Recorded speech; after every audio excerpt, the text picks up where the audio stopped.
Ce soir, nous voulons saluer ta présence au milieu de nous. Et nous te souhaitons la bienvenue. Nous savons que lorsque tu es là, quelque chose se passe. Lorsque tu es là, tu changes l'atmosphère. C'est pour ça, Saint-Esprit, nous sommes reconnaissants de ce que tu es en train de te mouvoir dans cette salle. Merci et nous te bénissons au nom de Jésus. Amen. Amen. Vous pouvez prendre place. Alléluia. Gloire à Jésus. Je salue encore les internautes. Je salue les bien-aimés qui sont là. Que Dieu vous bénisse. Que Dieu vous fasse du bien. Alléluia. Et je crois réellement que ce mois de mars, alléluia, va être un mois de réjouissance pour chacun de nous au nom de Jésus. Et je demande que Dieu protège nos vies durant chaque semaine du mois de mars. Chaque jour du mois de mars, que Dieu soit avec nous. Nous sommes reconnaissants parce que Dieu a été avec nous tout le mois de janvier. Nous sommes reconnaissants parce que Dieu a été avec nous tout le mois de février. Et je crois également, bien-aimés, que l'Éternel Dieu des armées sera avec nous tout le mois de mars jusqu'à la fin de cette année 2024 au nom de Jésus. Vous voyez, nous sommes encore au premier trimestre de 2024 et j'ai envie de dire, Seigneur, débloque les situations. Alléluia. Que Dieu, alléluia, ouvre les portes. Nous voulons toute cette année 2024 évoluer sous un ciel ouvert au nom de Jésus. Ce mois de mars, bien-aimés, nous allons explorer les possibilités du Dieu sans limite. Alléluia. L'intitulé de ce soir est « Je peux tout ». 3 mots. Je peux tout. Alléluia. Cela ressemble à un slogan d'une campagne électorale américaine. Je peux tout. Cela active notre curiosité parce qu'on a envie de connaître la suite, n'est-ce pas? Quand je dis je peux tout, je suis en train de me dire et c'est quoi la suite? Amen. Cela ne laisse personne indifférent. Vous imaginez, vous faites un t-shirt sur lequel au dos c'est inscrit « Je peux tout ». Plusieurs vous poseront la question « Je peux tout », c'est-à-dire, de quoi s'agit-il? Vous faites campagne, vous êtes en train de défendre une cause. Alléluia. Et vous voyez, quand on entend « Je peux tout », chacun donnera une interprétation personnelle. « Je peux tout » fait penser à une déclaration forte. On dira que, ah oui, elle passe par des situations et en fait, pour se dire de ne pas baisser les bras, elle dit « Je peux tout ». Alléluia. Donc, « Je peux tout » fait penser à une déclaration qui encourage. Alléluia. Mais c'est comme pour s'encourager soi-même. Alléluia. Je peux tout également, c'est une manière de booster sa foi. Vous voyez, lorsque on se dit que là, on a peur, on ne va pas faire quelque chose, et là, tout d'un coup, je peux tout. C'est une manière de booster, de parler à sa foi pour dire, ça va aller. Alléluia. Mais, quand je dis je peux tout, ça me fait penser aussi que je ne dois pas abandonner. Voyez, lorsque le diable est en train de me dire la route est encore trop longue. Vous voyez, vous êtes là, bientôt le 20 mai, il va y avoir le marathon de Bruxelles. Et il vous reste peut-être 30 minutes pour arriver à la ligne finale. Et là, vous voulez abandonner et quelqu'un te dit, je peux tout. Ça veut dire que je continue. Alléluia. Ça veut dire que quand je me dis, je peux tout, c'est une manière de me motiver à affronter les défis de la vie. Mais également, la personne pense qu'il est possible d'avoir la victoire. Alléluia.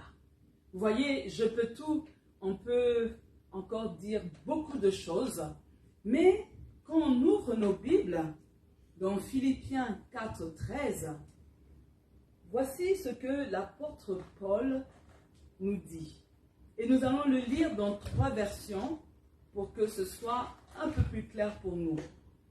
Je puis tout par celui qui me fortifie. C'est lui second. Parole de vie dit, je suis capable de tout cela grâce au Christ qui me rend fort. Et Français courant dit, je peux faire face à toutes les difficultés grâce au Christ qui me donne la force. Alléluia. Vous voyez, si on s'approprie ce verset sans tenir compte de son contexte, plusieurs chrétiens vont finir par être frustrés. Alléluia. Parce que quand je lis un tel verset, et nous, les chrétiens, nous sommes des spécialistes de faire des versets, des slogans. Et on se dit, voilà, je suis un enfant de Dieu. Je puis tout par celui qui me fortifie. Je suis capable de faire toutes choses parce que Dieu, il est celui qui me donne la force. Mais en sortant du contexte, on finit par être frustré. Et en fait, hors contexte, ce verset ressemble à une formule magique. Alléluia. À une formule magique que je dois prononcer avant un examen en me disant, je peux tout dans le sens que je peux réussir n'importe quel examen parce que je peux tout. Alléluia. Je suis chrétien, je peux tout. Mais quand on regarde dans la réalité, il y a plein de chrétiens qui échouent. Il y a des chrétiens qui redoublent. Et pourtant, je peux tout. Alléluia. Lors d'un entretien d'embauche, je suis capable de me défendre devant l'employeur. Et non, je ne suis pas retenu. Je ne signe pas le contrat de travail. Mais pourtant, j'ai dit haut et fort que je peux tout. Je suis capable de tout affronter. Je suis enfant de Dieu. Pendant un concours, je vais au concours en bombant la poitrine parce que je me dis, je suis enfant de Dieu, je peux tout. Je ne panique pas parce que je suis censé réussir à ce concours. Et même au moment d'élaborer des projets, vous voyez ceux qui sont dans la conception des projets, s'il est chrétien et qu'il prend ce verset hors contexte, il va se dire que je peux accomplir tout ce que je veux, tout simplement parce que je suis chrétien et je peux tout. Alléluia. Mais Dieu nous donne des capacités, Dieu nous donne de briller dans un certain domaine. Ce n'est pas parce qu'on est chrétien que dans tous les domaines qui se présentent à nous, nous allons être excellents. Alléluia. Amen. Amen. Alléluia. Alors, la question qu'on doit se poser, c'est de savoir pourquoi l'apôtre Paul a déclaré « Je puis tout » ou « Je peux tout ». Alléluia. Alors, la première chose que nous devons comprendre, c'est que au moment de cette déclaration, il se trouvait en prison. Alléluia. Quand Paul écrit aux Philippiens, il était en prison à Rome. Et Philippiens 1,13 nous dit, c'est ainsi que tous, dans le palais du gouverneur ou ailleurs, savent que je suis en prison pour le service de Christ. Alléluia. Bien-aimés, comprenez avec moi, la vie carcérale n'est pas facile. Pourquoi? Ce n'est pas facile d'être emprisonné. Quand une personne est en prison, elle est privée de liberté. Cette personne, elle est enchaînée. Et lorsque vous allez à l'époque, c'était de lourdes chaînes. Il y avait un boulet à la fin. Vous avez des chaînes aux pieds. Et parfois, vous avez même des chaînes à la main. Et parfois, vous avez des chaînes autour de la taille. Et donc, cela rend vos déplacements très compliqués. Et chaque fois que vous vous déplacez, on entend du bruit. Et non seulement ça aussi, quand une personne est en prison, vous êtes en permanence surveillé. Et vous vivez dans une cellule étroite. Vous voyez, des fois, vous voyez dans les films, ce qui est quand même compliqué dans une cellule. Parfois, tu n'es pas seul, mais il y a un coin pour les besoins. Et donc, tu n'as même plus d'intimité. Alléluia. C'est pour dire que il ne faut pas chercher à aller en prison.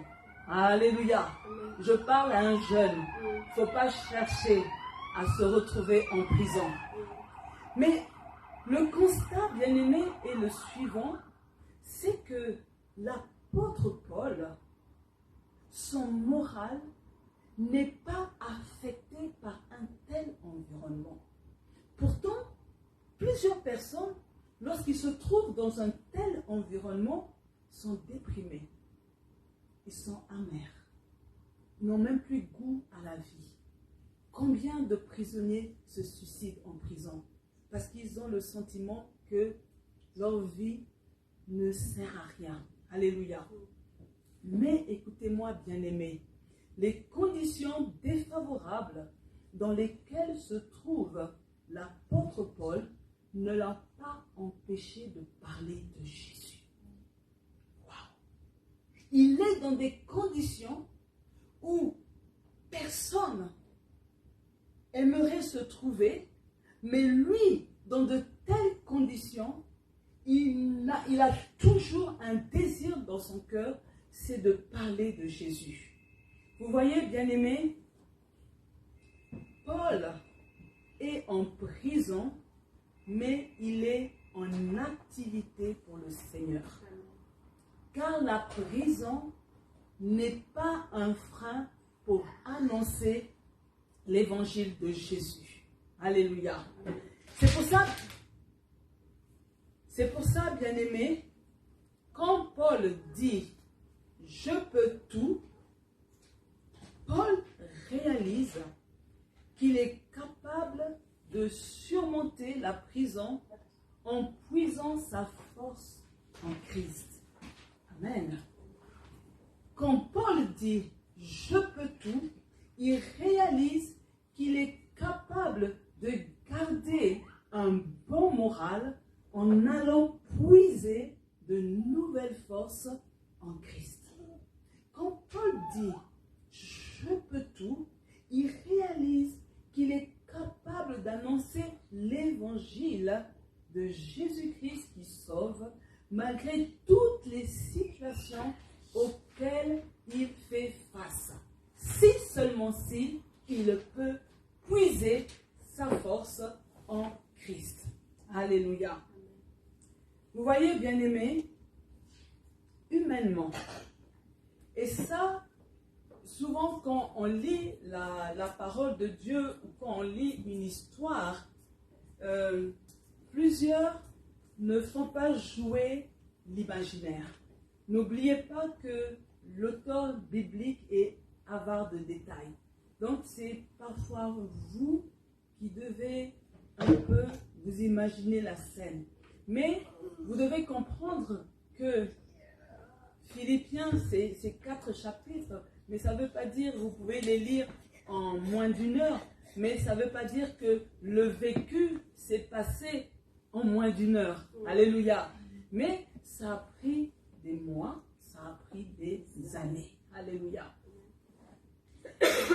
Vous savez, bien-aimés, la situation dans laquelle se trouvait Paul était une situation difficile. Mais il est conscient qu'il a pu le faire grâce au Seigneur. Il a pu parler de Jésus grâce au Seigneur. Alléluia. C'est la force de Christ qui a aidé Paul à être heureux en prison. C'est la force de Christ qui a maintenu Paul dans l'exercice du ministère. C'est la force de Christ qui a renouvelé l'espérance en Paul. Je suis en train de parler au cœur d'une personne. Parce que vous voyez, bien-aimés, lorsque on se trouve dans une prison, les gens s'attendent qu'on puisse dépérir. Mais souvent, les gens, ils sont choqués lorsqu'ils vous regardent. Ils s'étonnent en se disant, tant d'années de mariage, pas d'enfant, elle est dans la prison, ce couple se trouve dans la prison de la stérilité, mais ils aiment toujours le Seigneur. Alléluia. Comment est-ce possible?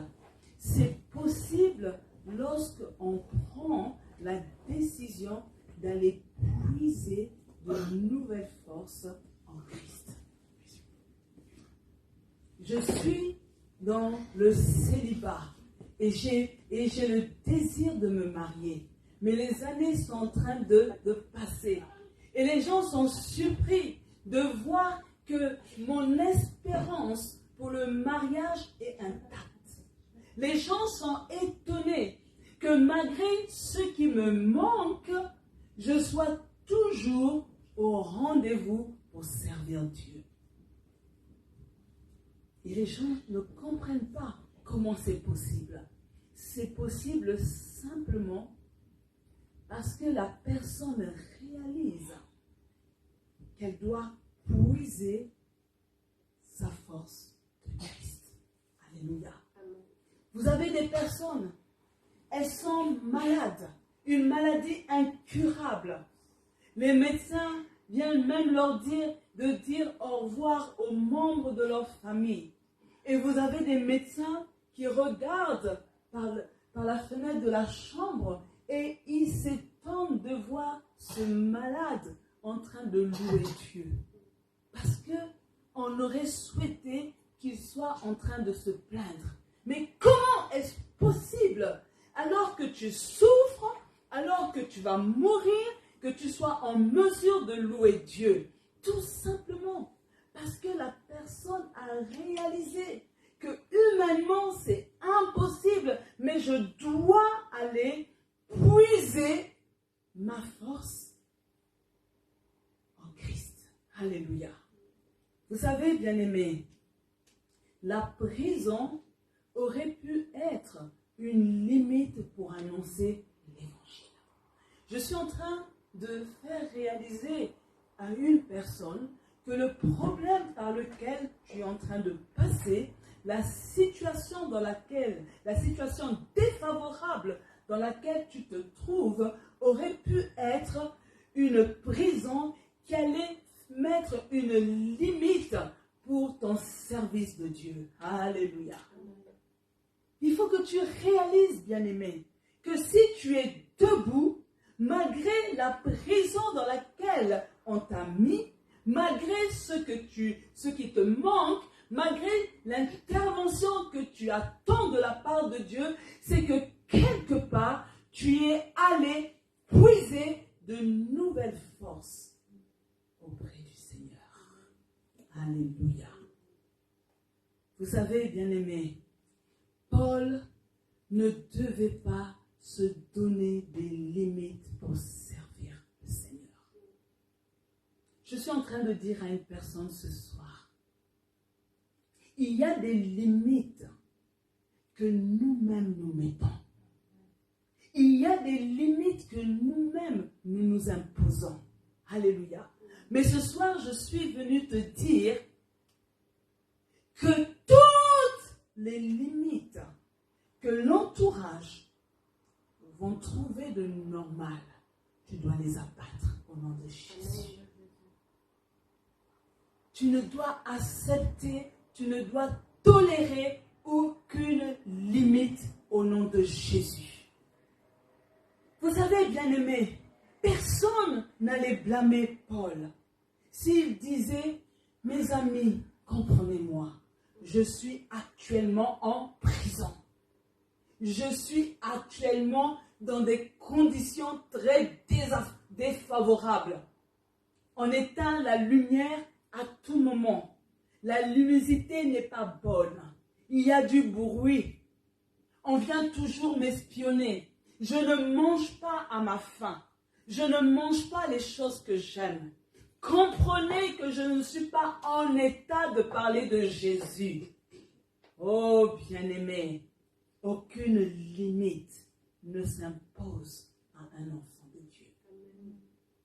Je suis en train de dire, bien-aimé, même si aujourd'hui, tu apprends que Jésus vient demain et la chose que tu as attendue n'est pas arrivée, ce n'est pas pour autant tu vas dire, je ne veux pas aller auprès du Seigneur. Alléluia. Parce que rien ne doit faire obstacle au nom de Jésus. C'est pour ça, bien-aimé, Paul, il a compris cela, que rien ne devait faire obstacle à ce que l'évangile soit prêché.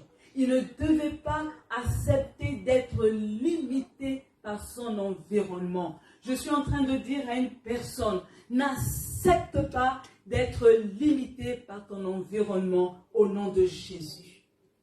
Il y a des gens qui veulent te limiter en te disant, non, tu n'es pas assez jolie pour faire partie de l'accueil. Parce qu'à l'accueil, il faut que les filles soient claires, il faut que les filles aient tel physique. Mensonge. Nous ne sommes pas dans une société du séculier. Alléluia. Oui, tu as une belle voix, mais tu vois, comme toi, tu ne présentes pas bien, c'est mieux qu'on mette la voix libre de telle personne. Comme elle est jolie, ça va attirer les gens. Ça, c'est du marketing du monde. Alléluia. Ce qui doit attirer les gens dans l'église, ce n'est pas ta beauté, mais c'est l'onction de Dieu. On ne doit pas manipuler le public. Arrêtons de mettre les limites. Alléluia. Dieu a dit, tu es une créature merveilleuse. En te créant, Dieu n'a pas fait d'erreur. En te donnant la forme que tu as, Dieu n'a pas fait d'erreur. Alléluia. En te donnant la taille que tu as, Dieu n'a pas fait d'erreur. Alléluia. Alors, aucune limite ne doit s'imposer à toi. Parce que tu peux tout. Je suis en train de dire à une personne, lorsque tu décides de retirer les limites, tu vas réaliser qu'en puisant les forces en Christ, tu peux tout faire au nom de Jésus. Vous voyez, bien-aimé, Paul a fait une chose. Il s'est adapté à sa condition actuelle en permettant au Dieu sans limite de le fortifier. Je suis en train de dire à une personne, Dieu ne viendra pas te forcer. Dieu ne force pas la main à quelqu'un. Alléluia. Il dit, je cherche un homme. Alléluia. Et moi, j'ajoute ce soir, je cherche une femme. Lorsque Dieu est en train de chercher cette personne avec laquelle il veut travailler, il fait une chose. Alléluia. Dieu, qui est le Dieu sans limite, il lui donne la force de pouvoir travailler. Alléluia. Dieu te donne la force de pouvoir faire les choses quelle que soit la condition dans laquelle tu te trouves. Alléluia. C'est Dieu qui le fait. S'il l'a fait avec Paul, il le fait encore avec toi aujourd'hui. Alléluia. Tu n'as pas besoin d'un micro, d'être dimanche à la chaire pour gagner les âmes. Dans ton entourage, tu peux être le porte-parole de Dieu. Alléluia. Tu ne dois pas avoir honte de révéler ton identité chrétienne. Tu ne dois pas avoir honte d'inviter un pote, un collègue pour lui dire, viens une fois voir, va visiter notre site YouTube. Alléluia. Donc, la première étape pour comprendre le je peux tout de Paul, c'est qu'il fallait réaliser dans quel environnement Paul se trouvait. Il était dans une prison. Alléluia. Je suis en train de dire ce soir, quelle que soit la prison dans laquelle tu te trouves, aucune limite ne s'impose à toi parce qu'avec Christ, tu peux tout au nom de Jésus.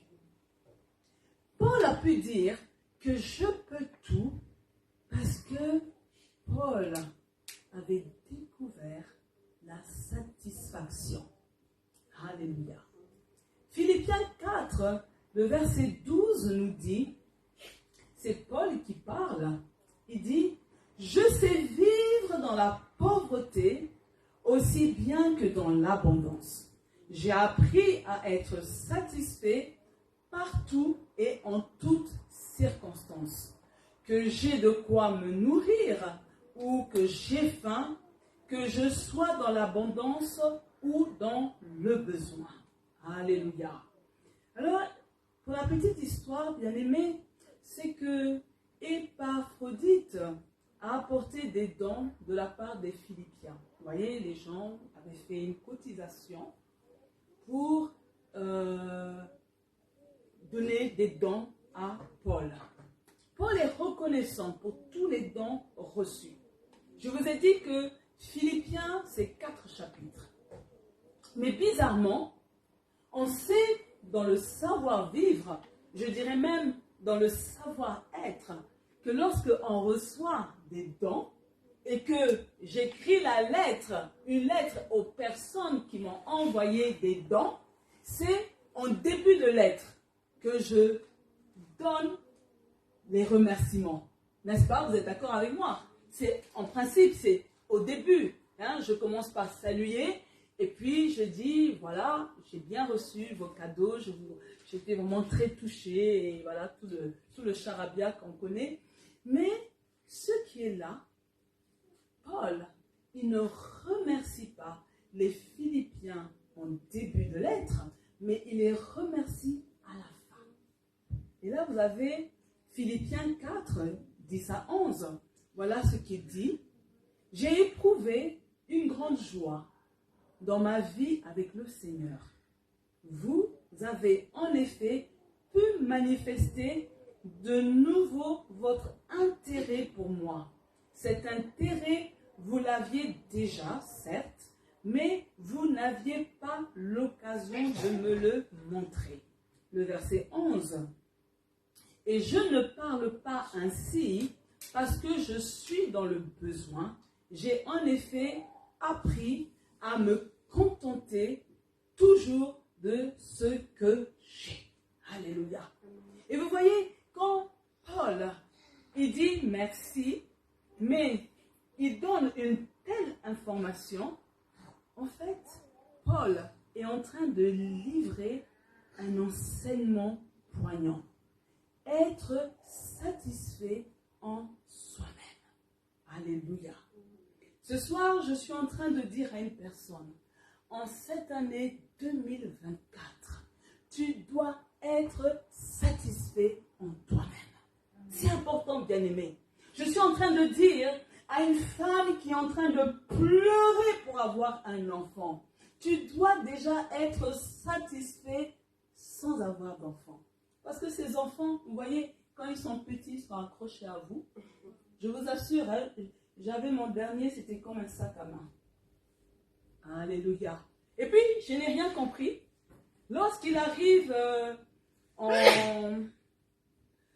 4e primaire, vous l'accompagnez à l'école, parce que vous voyez, avant, hein, maternelle, première jusqu'à 3e primaire, hein, qui correspond CE2, CM1 pour nos Français, vous le tenez par la main, vous marchez côte à côte, il est content.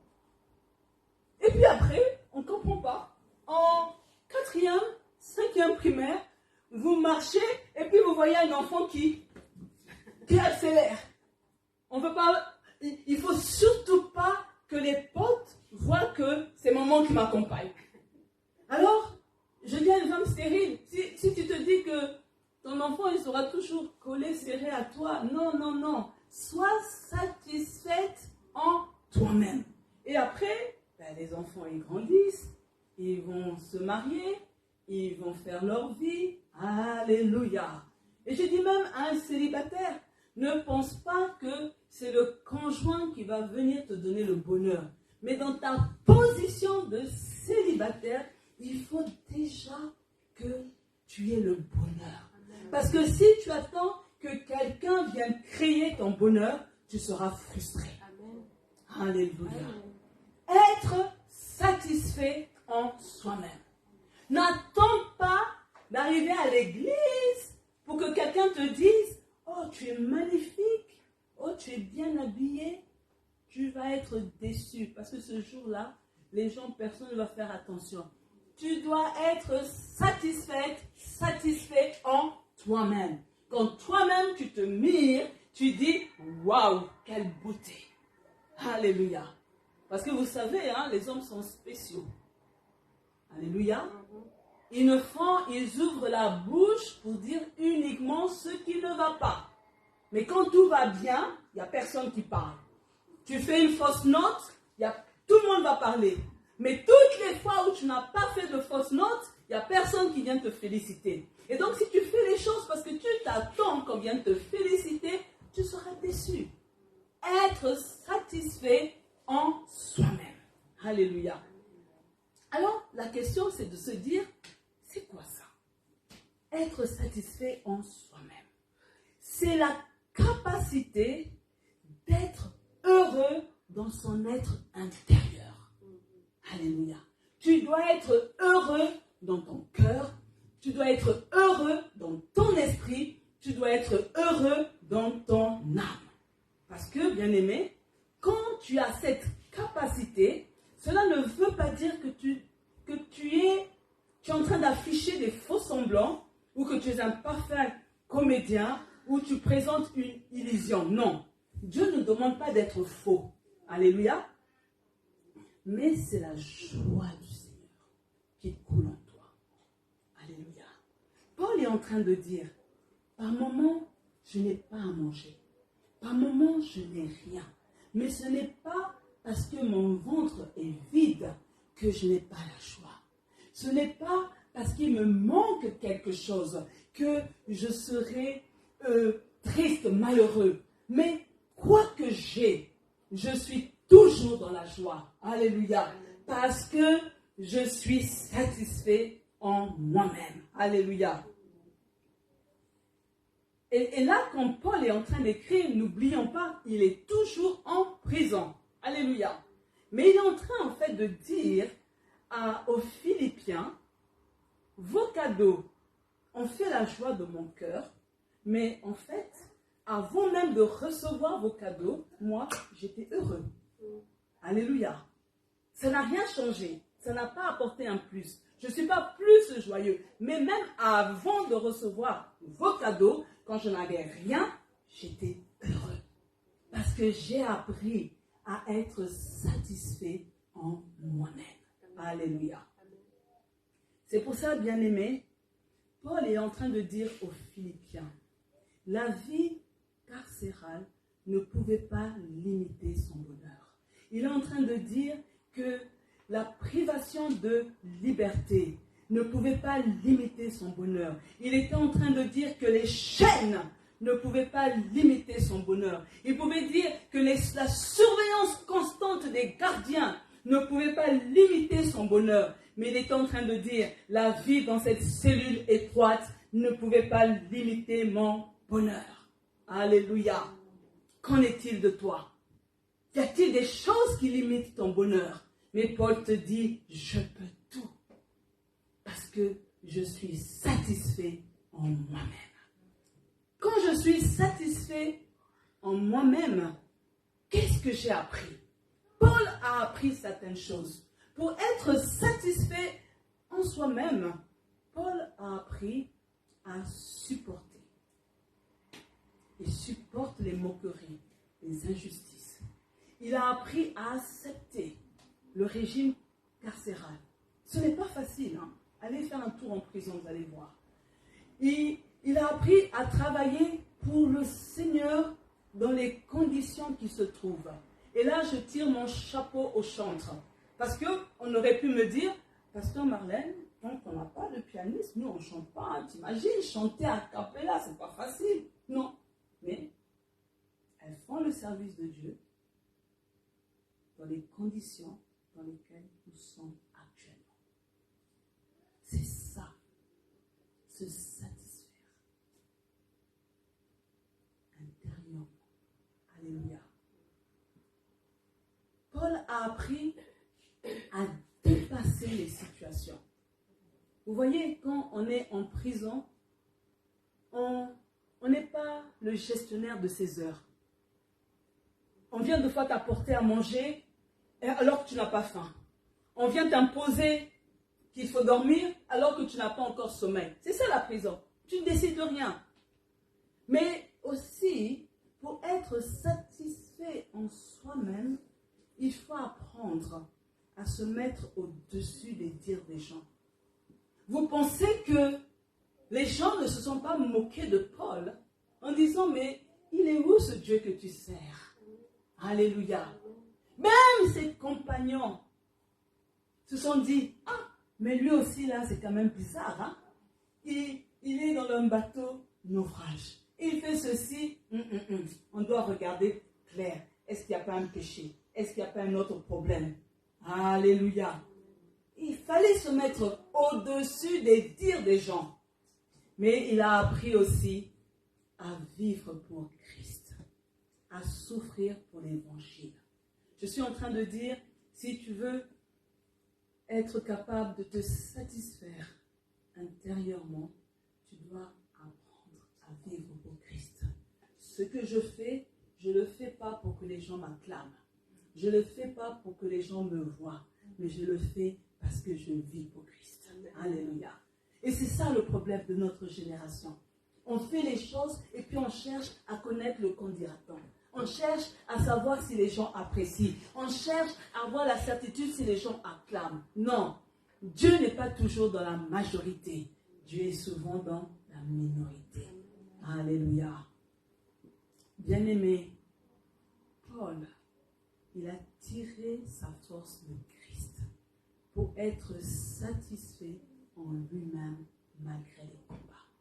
Alléluia. Je ne suis pas en train de dire à quelqu'un que maintenant que tu es chrétien, il n'y aura plus les combats. Les combats seront là. Mais lorsque tu es satisfait en toi-même, alléluia, il y a une force que Dieu libère en toi pour te faire tenir debout. Alléluia. Je suis en train de dire que rien ne pouvait pousser Paul à marquer une pause. Je suis en train de dire à une personne que rien, absolument rien, ne doit te pousser à cause de ce que disent les gens à dire là je prends une pause, que là je m'arrête. Non, le bonheur de Paul n'est pas limité par la situation par laquelle il passe. Je suis en train de dire à une personne, ton bonheur ne sera pas limité à cause de ce que tu es en train de vivre, à cause de ce que tu es en train de traverser. Non, non, non, non. Alléluia. Je suis en train de dire, bien-aimé, la détresse ne doit pas limiter notre bonheur. La souffrance ne doit pas limiter notre bonheur. Les épreuves ne doivent pas limiter notre bonheur. Les déceptions ne doivent pas limiter notre bonheur. Les difficultés ne doivent pas limiter notre bonheur. Et même la pression du monde ne doit pas limiter notre bonheur au nom de Jésus. Ce qui s'est passé, bien-aimés, c'est que Paul, il a eu la révélation du Dieu sans limite. Alléluia. Il connaît les desseins de Dieu pour sa vie. Les desseins de Dieu pour la vie de Paul étaient d'annoncer l'évangile aux non-juifs. Alléluia. Connais-tu le dessein de Dieu pour ta vie? Alléluia. Quand tu connaîtras le dessein de Dieu pour ta vie, cela va te permettre d'être en paix. Amen. Cela va t'apaiser. Voici ce que Paul dit, Philippiens 1, 21. Car pour moi, la vie c'est Christ et la mort est un gain. La préoccupation de Paul n'est pas de sortir de prison, mais c'est d'être avec Christ. Quelle est ta préoccupation? Ta préoccupation est que les gens changent le langage à ton sujet. Ta préoccupation est être apprécié des gens. Ta préoccupation est être invité à toutes les fêtes. Quelle est ta préoccupation? Il y aura toujours des gens qui auront quelque chose à dire sur toi.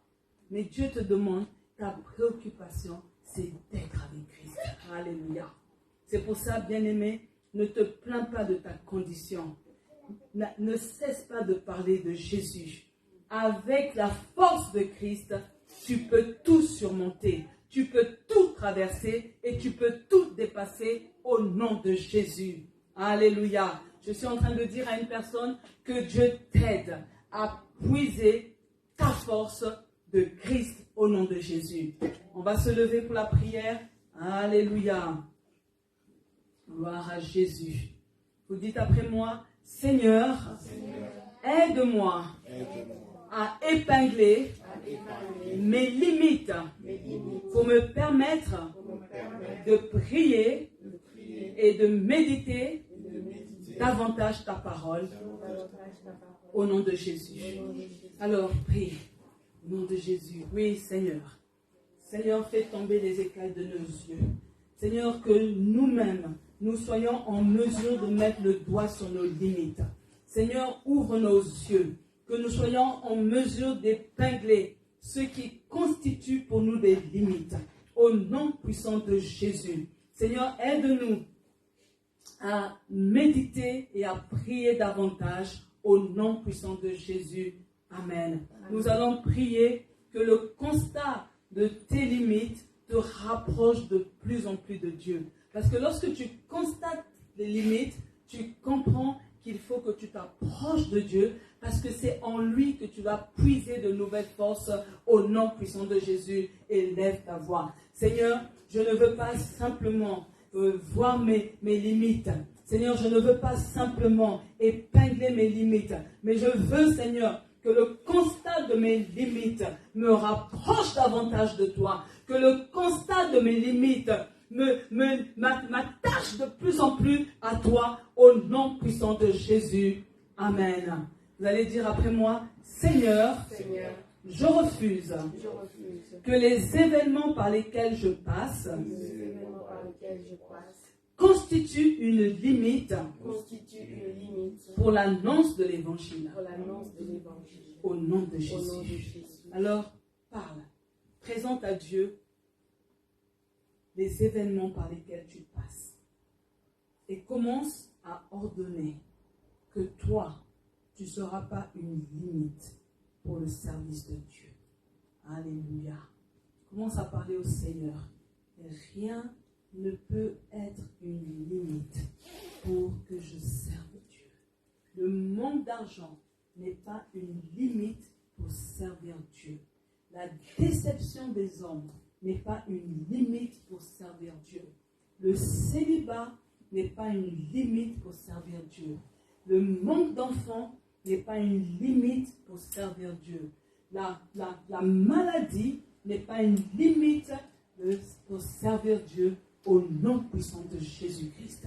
Seigneur, je te dis merci parce que maintenant, Je refuse que quoi que ce soit constitue une limite pour ton service au nom de Jésus.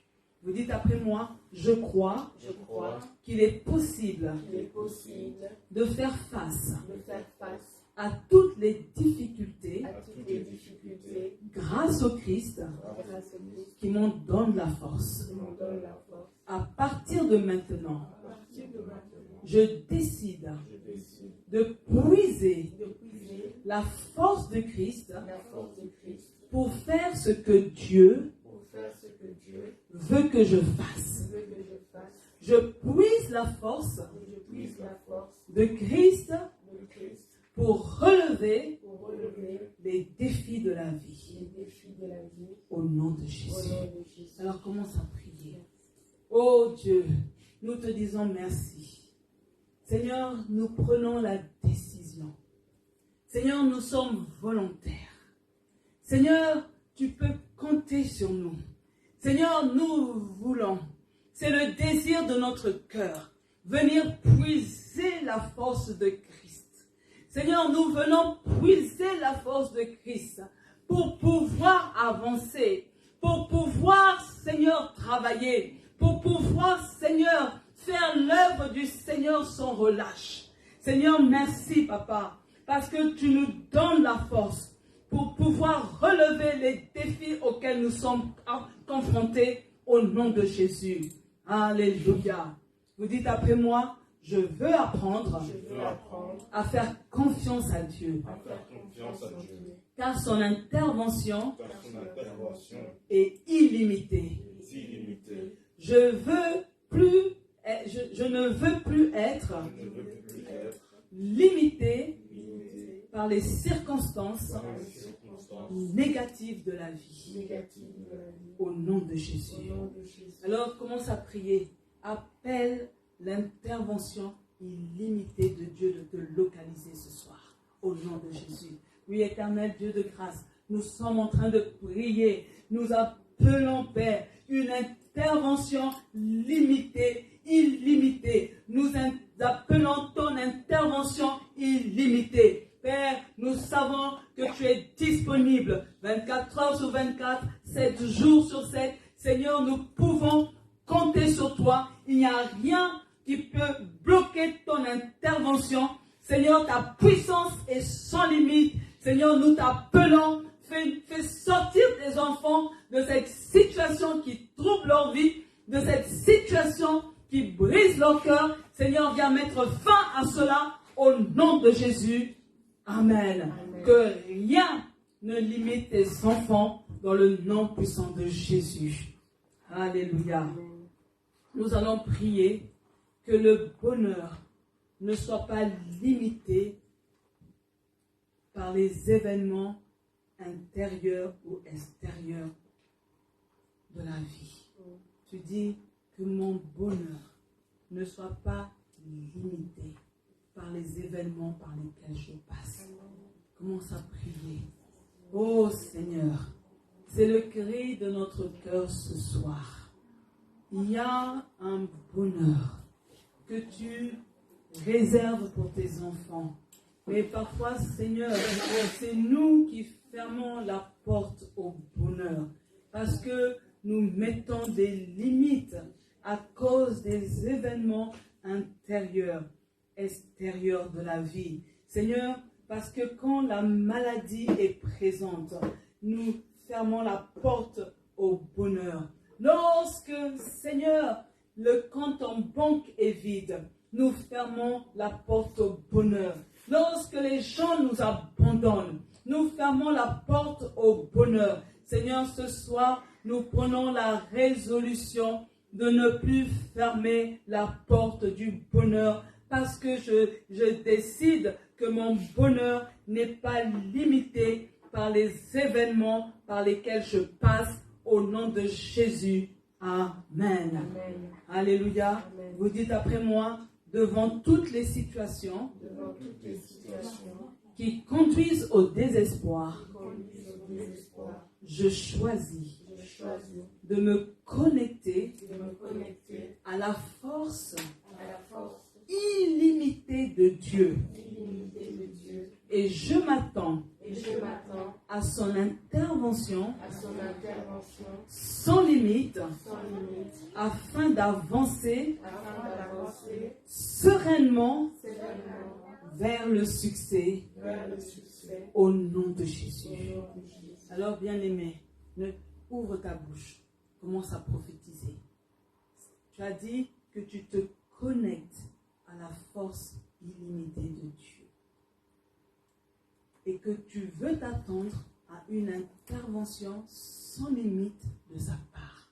Alors commence à parler. Parle sur tes dossiers. Parle sur ta vie. Nous sommes le premier jour de mars. Parle à Dieu.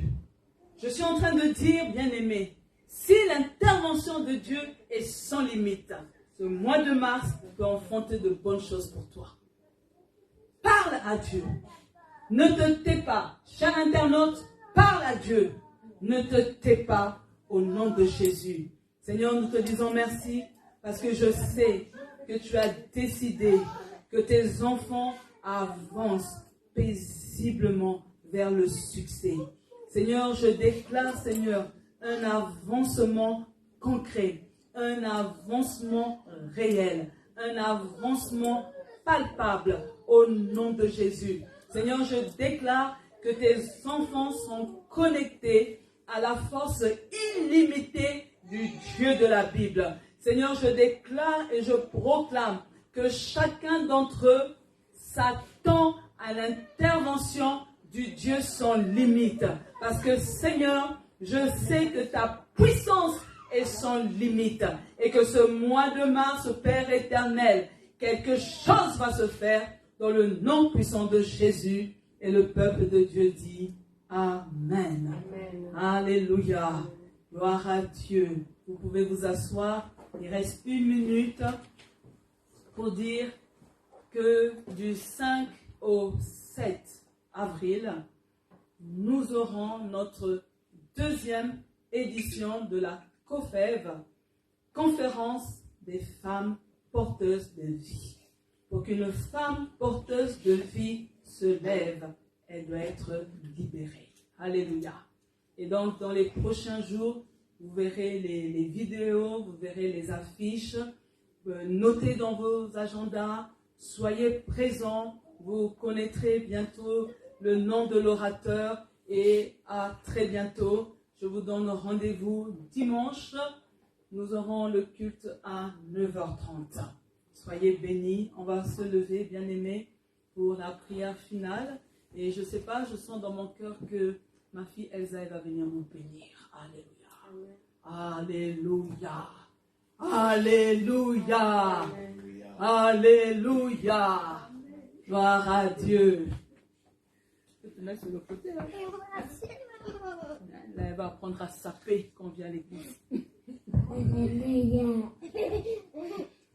Seigneur Jésus, merci pour ta grâce. Merci pour ce moment que nous avons pu passer dans la prière, dans ta présence, Seigneur. Tu nous as bénis, Seigneur. Nous avons reçu quelque chose qui vient de toi. Nous n'allons pas rentrer comme nous sommes venus. Seigneur, que tu protèges toute personne, nous tous qui sommes ici présents, qu'allons prendre le chemin de retour vers nos maisons. Et tous ceux qui suivent en ligne, Seigneur, qui vont vaquer à leurs occupations, Seigneur, que tu puisses être avec nous, que ton sang puissant puisse nous couvrir, nous protéger, que ton Saint-Esprit soit notre partage. Et nous n'oublierons pas de te remercier et que tu puisses nous donner la force et la bonne santé de revenir ici dimanche dans ta maison. Au nom du Seigneur Jésus-Christ. Amen. Amen. Gloire à Dieu.